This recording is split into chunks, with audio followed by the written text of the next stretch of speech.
رسوله النبي الأمين المكين الحنين الكريم الرؤوف الرحيم أما بعد فأعوذ بالله من الشيطان الرجيم بسم الله الرحمن الرحيم أن اشكر لي ولوالديك صدق الله مولانا العظيم إن الله وملائكته يصلون على النبي یا ایہا الذین آمنوا صلوا علیہ وسلموا تسلیما۔ تمامی احباب بآواز بلند آقا علیہ الصلوۃ والسلام کی بارگاہ میں درود پاک کا نذرانہ پیش فرمائیے۔ اللہم صلی علی سیدنا و مولانا محمد وعلی آل سیدنا و مولانا محمد وبارک وسلم وصلوا علیہ۔ الصلاۃ والسلام علیک یا سیدی یا رسول اللہ وعلی آلک و اصحابک یا سیدی یا حبیب اللہ۔ اللہ رب العزت کا بے پایاں لطف و احسان عظیم ہے کہ جس مالک کی توفیق خاص سے آج ہم سب اصالِ ثواب کی اس عظیم الشان محفل پاک میں حاضر ہیں۔ دعا ہے کہ مالک کائنات ہم سب کی حاضری کو اپنی مقدس بارگاہ میں شرف قبولیت عطا فرمائے، اور جس مقصد کے لیے حاضر ہوئے کہ بابا طفیل صاحب ان کی دعائے بلندی درجات کے لیے،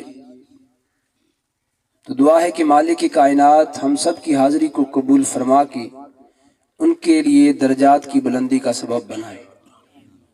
ایک بات یاد رکھیں کہ ہماری محبتیں محدود ہیں۔ یہاں جتنے احباب تشریف فرمائے ہیں، کچھ احباب ایسے ہوں گے جن کے ساتھ بزرگوں کا تعلق خون کا تھا، اور بعض ایسے ہیں کہ جن کا تعلق خون کا تو نہیں تھا مگر ایمان کا تعلق ان کے ساتھ تھا۔ ہم اس تعلق کو نبھانے کے لیے آئے بیٹھے ہیں کہ مالک ان کے درجات کو بلند فرما دے۔ ہماری محبتیں محدود ہیں، لیکن جب سانس نکلتی ہے، جب تک سانس ہوتی ہے بندے میں، کوئی بھی اپنے بزرگ کو تنہا چھوڑنا گوارا نہیں کرتا۔ جتنی بھی ویک کنڈیشن ہو، طبیعت جتنی بھی کمزور کیوں نہ ہو، مگر کوئی بھی تنہا نہیں چھوڑتا۔ جب سانس نکلتی ہے تو پھر جلدی دفنانے کی پڑ جاتی ہے۔ تو مطلب یہ ہوا ہماری محبتیں محدود ہیں، ہماری محبتوں کی حد ہے، مگر جس مالک کے بندے ہم ہیں، رب نے لامحدود محبتوں کا تعلق رکھا ہوا ہے۔ تو ہم محبوب کے ساتھ، جو بندے کے ساتھ مخصوص محبت ہے، مخصوص تعلق ہے، اگر مخصوص تعلق والوں کی چاہت ہے کہ مالک اس کی بخشش فرما دے، تو پھر بتائیے جو 70 ماؤں سے بڑھ کے پیار کرتا ہے وہ مالک اپنے بندے سے کتنا پیار کرتا ہوگا۔ مالک کی بارگاہ میں عرض کرتے ہیں، مالک ہماری محبتیں محدود ہیں، ہماری چاہت یہ ہے کہ اس کی بخشش فرما دے۔ مالک تو ہے لا محدود محبتوں والا، ان کے درجات کی بلندی کا سبب بن جائے۔ احباب ذی وقار، میں نے قرآن مجید کی ایک آیت کریمہ کے 2 لفظ پڑھنے کا شرف حاصل کیا۔ ان 2 لفظوں کے اندر اللہ رب العزت نے ایک بہت بڑا میسج ہمارے لیے رکھا ہوا ہے، اور اس میسج کو آپ احباب تک آج میں پہنچانے کی کوشش کروں گا۔ اللہ رب العزت نے ارشاد فرمایا، انشکر لی ولی والدیک، فرمایا میرا شکر بھی ادا کیا کرو اور اپنے والدین کا بھی شکر ادا کیا کرو۔ مالک والدین کی اتنی عظمت تو ہے کہ اپنے شکر کرنے کے حکم عطا فرمانے کے فوراً بعد کہتے اپنے والدین کا بھی شکر ادا کرو۔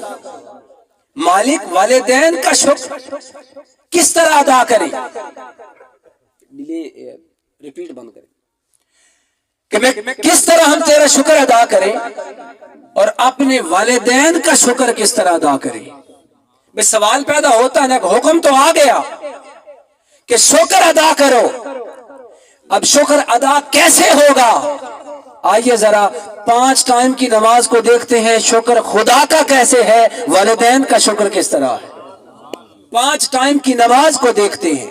آئیے فجر کی نماز ہو، ظہر ہو، عصر ہو، مغرب ہو، عشاء ہو، کوئی بھی نماز ہو، ہم نماز کے لیے کھڑے ہوتے ہیں، کہتے ہیں اللہ اکبر. یہ ہے اللہ کا شکر کرنے کی ایک علامت ہے، اللہ کے شکر ادا کرنے کی ایک ادا ہے کہ ہم اللہ کا ذکر کریں. پھر ہم پڑھتے ہیں سبحانک اللہم وبحمدک وتبارک اسمک. یہ ساری خدا کی تعریف ہو رہی ہے، تعریف خدا کی ہو رہی ہے، اور خدا کی تعریف کے ساتھ ساتھ اس مالک کا شکر ادا کرنے کے لیے کھڑے ہوئے. یہ ہے خدا کا شکر. رب تعالیٰ فرماتا ہے میرے شکر کے ساتھ ساتھ اپنے والدین کا بھی شکر ادا کرو. میرے شکر کے ساتھ ساتھ اپنے والدین کا شکر. مولا تیرا شکر ہو گیا، والدین کا شکر کیسے ہوگا؟ رب تعالیٰ نے فرمایا ذرا نماز کو ہی پڑھ کے دیکھ لو، ثنا میرے لیے ہے، دعا والدین کے لیے ہے. ثنا میرے لیے، دعا والدین کے لیے. ثنا میری میں تعریف میری کرو گے، دعا میں اپنے والدین کی بخشش کی دعا کرو گے. جب تک والدین کی بخشش کی دعا کرتے رہو گے، والدین کے شکر کا حق ادا ہوتا رہے گا. احباب ذی وقار، آج احباب نے اس معاشرے کے اندر اتنی نفرت پھیلائی کہ اس دعا کو بھی فرقوں کی نظر کر دیا. مگر اسی نماز پہ اگر ہم فوکس کر لیں اور اسی نماز کو سمجھ جائیں کہ نماز کس چیز کا درس دیتی ہے، ثنا خدا کے لیے، فاتحہ خدا کے لیے، تسبیحات خدا کے لیے، رکوع خدا کے لیے، سجود خدا کے لیے، تشہد خدا کے لیے، درود مصطفیٰ کے لیے. مولا اب حکم دے ہم نماز مکمل کریں. فرمایا نہ، میرا حق بھی ادا کر لیا، میرے مصطفیٰ کا حق بھی ادا کر لیا، اب تمہارے ذمے یہ ہے اب والدین کے لیے دعا کرو. جب تک والدین کے لیے تم دعا نہیں کرو گے، میں تمہاری نماز کو ہی قبول نہیں کروں گا، میں تمہاری نماز کو بھی قبول نہیں کروں گا. احباب ذی وقار، کون والدین؟ ہم اللہ کا شکر ادا کیوں کرتے ہیں؟ اس مالک نے ہمیں بے شمار نعمتوں سے نوازا ہے. پہلی نعمت کیا ہے؟ اس مالک نے ہمیں زندگی دی ہے. میں آپ سے پوچھتا ہوں زندگی اللہ تعالیٰ کی نعمت ہے کہ نہیں؟ مگر اس زندگی پہ ایک ایک منٹ کا پہرا بتاؤ بابا کا پہرا ہے کہ نہیں ہے؟ بیماری آتی ہے، شفا خدا دیتا ہے، مگر اس شفا کے پیچھے سبب کون بنتا ہے؟ رزق خدا دیتا ہے، اور اس رزق جو خدا دیتا ہے بتائیے اس کے پیچھے محنت کس بابا کی ہے؟ بولنے کی طاقت خدا دیتا ہے، مگر بولنا سکھاتی کون ہے؟ وہ ماں سکھانے والی ہوتی ہے. چلنے کی طاقت خدا دیتا ہے، مگر اس طاقت کے پیچھے کوئی استاد بھی تو ہے جو انگلی پکڑ کے آپ کو سکھاتا ہے چلنا. رب تعالیٰ نے فرمایا جو میری نعمتیں یاد کرو گے تو پھر سنو، میری نعمتوں کے یاد کرنے کے ساتھ ساتھ والدین کو کہیں بھول نہ جانا. تمہاری نماز بھی تب تک قبول نہیں جب تک والدین کا شکر نہیں ہے. احباب ذی وقار، اللہ رب العزت نے ہمیں بے شمار نعمتوں سے نوازا ہے، بے شمار نعمتوں سے، اور ان نعمتوں میں عظیم نعمت کو والدین کہا جاتا ہے.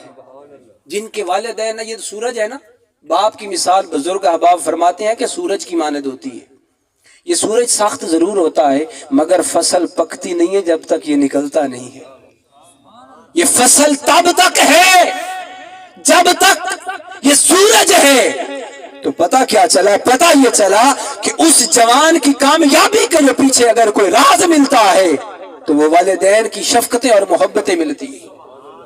اچھا، اب سوال پیدا یہ ہوتا ہے کہ والدین کا ذکر کب تک ہوتا رہے گا؟ کیا صرف تیسرے دن تک، 7ویں دن تک، سال کے بعد، یا 1.25 مہینے کے بعد؟ تو یہ والدین کا ذکر کب تک ہوتا رہے گا؟ رب نے قرآن کا حصہ بنا کے فرما دیا جب تک قرآن رہے گا تب تک والدین کا ذکر بھی رہے گا. جب تک ثنا خدا کی کرتے رہو گے، دعا والدین کے لیے کرتے رہو گے. احباب ذی وقار، سوال پیدا ہوا کہ ربا سونیا اے دعا جیڑی ہے یہ صرف والدین واسطے بھی ہے یا اگے بھی ہے کسی واسطے؟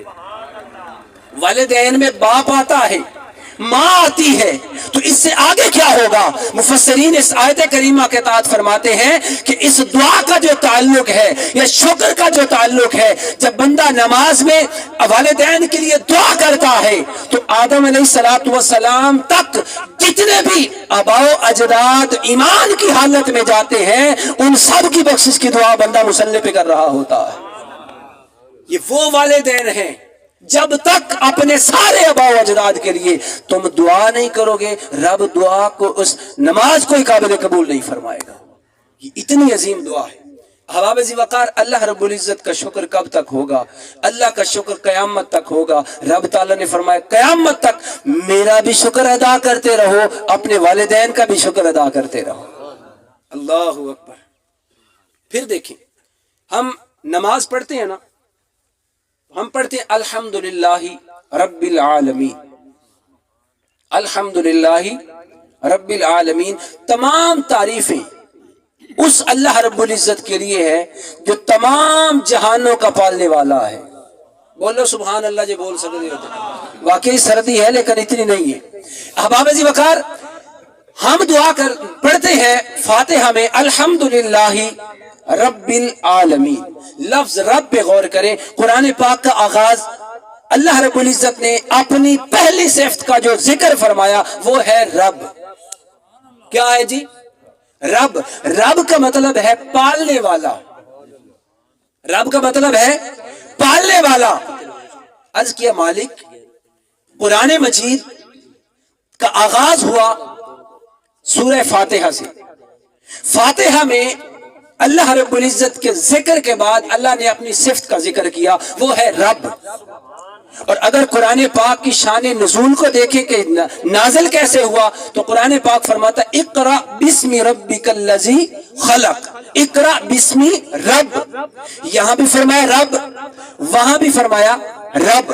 اگر قرآن پاک کی اینڈ کو دیکھیں تو قرآن پاک وہاں فرماتا قل اعوذ برب الفلق، قل اعوذ برب الناس، وہاں بھی رب۔ قرآن پاک کے آغاز میں بھی رب، قرآن پاک کے نزول میں بھی رب۔ مالک تیری صفت اور بھی بڑی ہے، مگر اتنی صفت کا پرچار کیسے؟ اس صفت کا فرمایا اس لیے کہ کائنات کو پالنے والا جو میں ہوں، اس صفت کا ذکر اس لیے، پرچار اس لیے کہ اپنوں کو بھی یہ صفت کا فیض ملتا ہے، پرایوں کو بھی ملتا ہے، ماننے والوں کو بھی اس صفت کا فیض ملتا ہے، نہ ماننے والوں کو بھی ملتا ہے، چاہت رکھنے والوں کو بھی ملتا ہے، نہ چاہنے والوں کو بھی ملتا ہے۔ جو اس کے لائق ہوتے ہیں میں انہیں بھی اس صفت سے سرفراز کرتا ہوں، اور جو نالائق ہوتے ہیں میں ان کو بھی اس صفت سے ناراض ہمیشہ کے لیے سرفراز کر دیتا ہوں، انہیں بھی سرفراز کرتا ہوں جو نالائق ہوتے ہیں، اس صفت کے قابل نہیں ہوتے۔ مگر اس صفت کا ایک یہ بھی ہے کہ میں سب کو اس کا فیض عطا فرماتا ہوں۔ اچھا مالک، تیری اتنی عظیم صفت ہے، اس صفت کا فیض کسی اور کو بھی دیتا ہے؟ بولو یار سبحان اللہ۔ یہ جو رب کی صفت ہے پالنے والے کی، یہ کسی اور کے حصے میں بھی ہے؟ تو رب تعالیٰ نے فرمایا ہاں میں دیتا ہوں۔ مالک کسے دیتا ہے؟ فرمایا کائنات کے اندر دو وجود ہیں جن کو میں نے اس صفت کا فیض دیا ہوا ہے۔ مولا وہ کون سے ہیں؟ فرمایا ایک کو بابا کہا جاتا ہے، اور دوسرے سے خون کو، اور دوسرے عظیم شان والی ہستی کو ماں کہا جاتا ہے۔ قرآن پاک پڑھ کے دیکھیے، اللہ رب العزت نے ارشاد فرمایا قل رب ارحمہما کما ربیانی صغیرا، اے میرے رب ان دونوں پہ رحم فرما جس طرح بچپن میں یہ مجھے پالتے رہے۔ ربیانی، تو اس کا جو رب کا جو صفت ہے اللہ تبارک و تعالی نے والدین کو بھی عطا فرمائی۔ اچھا احباب ذی وقار، والدین، ایک بات یاد آ گئی ماں کے حوالے سے۔ بندہ جب اس دنیا میں رہتا ہے تو اکثر ایک لفظ بولتا ہے، اور وہ یہ ہے کہ اللہ رب العزت دو جہانوں کو پالنے والا ہے۔ کہتے ہیں نا بھی اللہ دو جہانوں نو پالن والا ہے۔ دونوں جہانوں کو پالنے والا اللہ رب العزت کی ذات ہے، مگر اللہ نے ماں کی صورت میں ایک عظیم ہستی وہ بھی عطا فرمائی ہے، وہ بھی دونوں جہانوں میں پالتی ہے، وہ بھی دونوں جہانوں میں پالتی ہے۔ اب آپ کے ذہن میں سوال پیدا ہو رہا ہوگا کہ ماں کیسے پالتی ہے؟ احباب عزیز وقار، اللہ رب العزت نے جب ایک اولاد دی، بیٹا دیا، بیٹی عطا فرمائی، وہ ابھی گود میں ہے، ابھی اس کو دودھ پلایا جا رہا ہے۔ قرآن مجید کا حکم یہ ہے 30 شہرا، 30 مہینے ماں دودھ پلاتی ہے، 2.5 سال کا عرصہ۔ احباب عزیز وقار، یہ 2 سال 2.5 سال ماں دودھ پلا رہی ہے، اللہ نے پھر کرم کر دیا، ایک بچہ پیٹ میں آ گیا۔ سال کے بعد بھی بچے پیدا ہوتے ہیں۔ اب ایک بیٹا، ایک بچہ ہے پیٹ کے اندر، ایک بچہ ہے گود میں، گود والا دودھ پیتا ہے، اور اندر والے کی خوراک اللہ رب العزت نے ماں کے خون کے ذریعے رکھی ہے۔ اندر والا کو پالنے والی بھی ماں ہے، باہر والے کو پالنے والی بھی ماں ہے۔ احباب عزیز وقار، اندر والے کو بھی ماں پال رہی ہے، باہر والے کو بھی ماں پال رہی ہے۔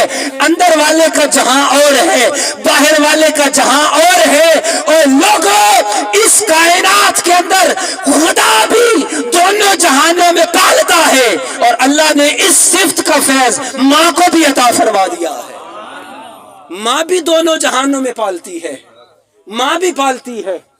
اس لیے میرے آقا علیہ الصلوۃ والسلام کی بارگاہ میں صحابی آیا، عرض کیا، آقا یا رسول اللہ، والدین میں حسن سلوک کا میرے لیے سب سے زیادہ سلوک کا حقدار کون؟ میرے آقا نے فرمایا تیری ماں ہے۔ پھر عرض کیا، آقا پھر کون؟ فرمایا تیری ماں ہے۔ تیسری بار، مولا کون ہے؟ سرکار نے فرمایا تیری ماں۔ چوتھی بار اس نے پوچھا تو سرکار نے فرمایا تیرا بابا ہے۔ احباب عزیز وقار، مطلب یہ ہوا ماں دونوں جہانوں میں پالتی ہے۔ ماں بچوں کو پالتی ہے، اور جو بچوں کو بھی پالے، ماں کو بھی پالے، یعنی اپنی بیوی کو، اسے بابا کہا جاتا ہے، اسے بابا کہا جاتا ہے۔ ماں بچے کو بولنا سکھاتی ہے، ماں چلنا سکھاتی ہے، ماں تربیت کرتی ہے، تو باپ دن رات محنت مزدوری کر کے آپ کا اور ہمارا پیٹ پالتا رہا ہے۔ یہ وہ ہے باپ۔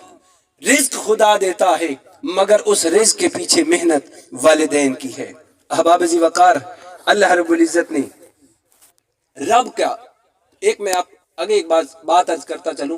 رب والدین کے لیے لفظ استعمال ہوتا ہے، اور ایک لفظ ہے مربی۔ مربی کہتے ہیں تربیت کرنے والے کو۔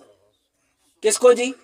تربیت کرنے والے کو۔ جہاں ماں کی تربیت ہوتی ہے وہاں بابا کی بھی تربیت ہوتی ہے، جہاں ماں کی تربیت ہے وہاں بابا کی بھی تربیت ہے۔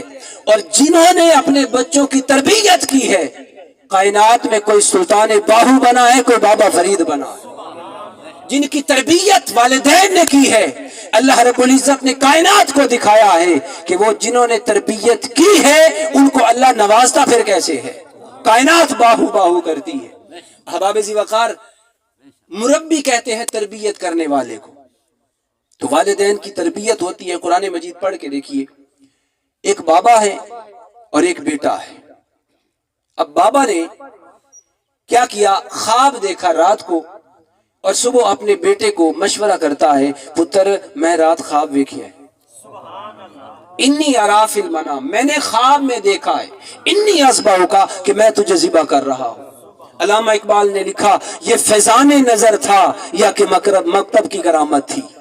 یہ فیضان نظر تھا یا کہ مکتب کی کرامت تھی؟ سکھائے کس نے اسماعیل کو آداب فرزندی؟ احباب عزیز وقار، بچپن ہے حضرت اسماعیل کا۔ بابا نے کہا، بیٹا میں نے خواب دیکھا ہے کہ تیری گردن پہ چھری چلا رہا ہوں، تجھے ذبح کر رہا ہوں۔ اب بیٹا بھی تو اسماعیل تھا، تربیت یافتہ تھا، عرض کرتا ہے، بابا جو خدا نے حکم دیا ہے، خدا کا حکم آپ کر گزریے، آپ مجھے صبر کرنے والوں میں پائیں گے۔